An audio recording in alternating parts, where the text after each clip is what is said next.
वंदे वंदे जय हिंद जय हिंद।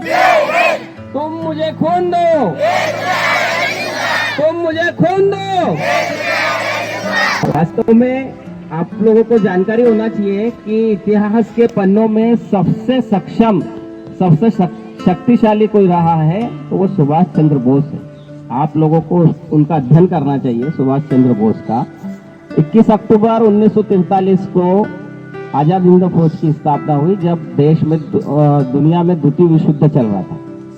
सुभाष चंद्र बोस इतने प्रतिभाशाली थे कि जब उनको चैलेंज किया गया, उस समय आईसीएस की परीक्षा होती थी और उसको कलेक्टर की परीक्षा कहते थे, जो आईएएस की परीक्षा आज होती है, आईसीसी ऐसा कुछ, उस आईसीएस की परीक्षा। तो उन्होंने अंग्रेजों को चैलेंज के साथ कहा और उन्होंने टॉप किया था उस समय, और कलेक्टर जैसी नौकरी की भी परवाह देश के लिए नहीं की उन्होंने। उनके मन में बहुत पीड़ा थी। और आपको आश्चर्य होगा कि जब हम जिस समय 43 में पूरा देश संघर्ष कर रहा था, उस समय उनके मन में आया, उन्होंने 60,000 सेना तैयार की, 60,000 की सेना, आजाद हिंद फौज की सेना की स्थापना करके। उसमें कई महिलाएं भी शामिल थी। और 21 अक्टूबर के दिन ही हमारे प्रधानमंत्री जी ने अभी 4 साल पूर्व लाल किले पर जो है झंडा फहराया था। उन्होंने झंडा फहराकर अपने आप को देश का प्रधानमंत्री घोषित कर दिया था। वो जापान मिले, जर्मनी वालों से मिले, रशिया गए। उनने कहा कि चाणक्य नीति पर चले हो, दुश्मन जिसका है उसके दुश्मन से जाकर मिल लो तो आपको वो ताकत दुगनी हो जाती है। यही सोचकर उन्होंने आजाद हिंद फौज की सेना की स्थापना की और उसके 26,000 सैनिकों ने अपना बलिदान दिया। इसलिए अब हम कहते हैं ना कि तुम मुझे खून दो। उन्होंने कहा कि ठीक है, आप मुझे खून दीजिए, मैं तुम्हें आजादी दूंगा। हो सकता है इस आजादी को देखने के लिए रहे ना रहे, लेकिन देश आजाद जरूर होगा। और दुर्भाग्य है हमारा कि हम पहली बार अपने भैया बहनों द्वारा तैयार किया गया घोष, लेकिन उससे पहले आप लोगों को कुछ टास्क दिया है। और अभी अभी मैंने पढ़ा आते समय, मुख्यमंत्री जी ने घोषणा की है कि टॉप 10 जिले में जो आएंगे बच्चे, उनको 50-50 हजार रुपए दिए जाएंगे। ध्यान रखना, अभी समय है 1 महीने का। और अच्छे रिजल्ट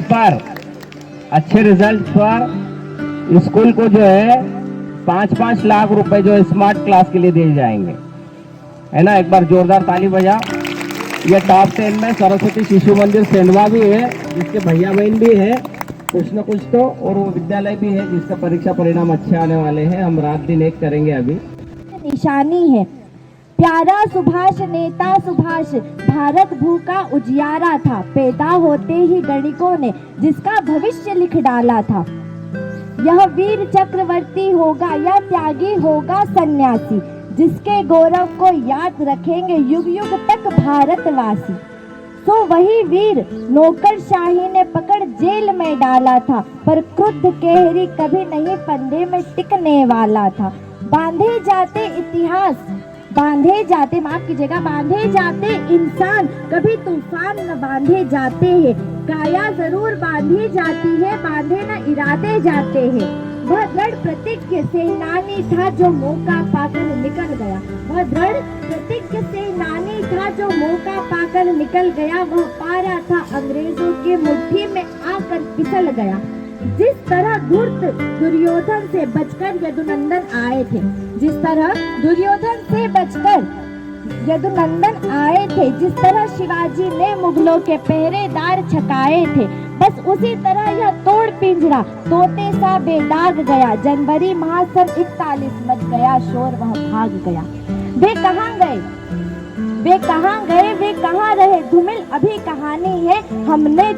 हमने तो उसकी नई कथा आजाद फौज से जानी है। हमने तो उसकी नई कथा आजाद फौज से जानी है। धन्यवाद।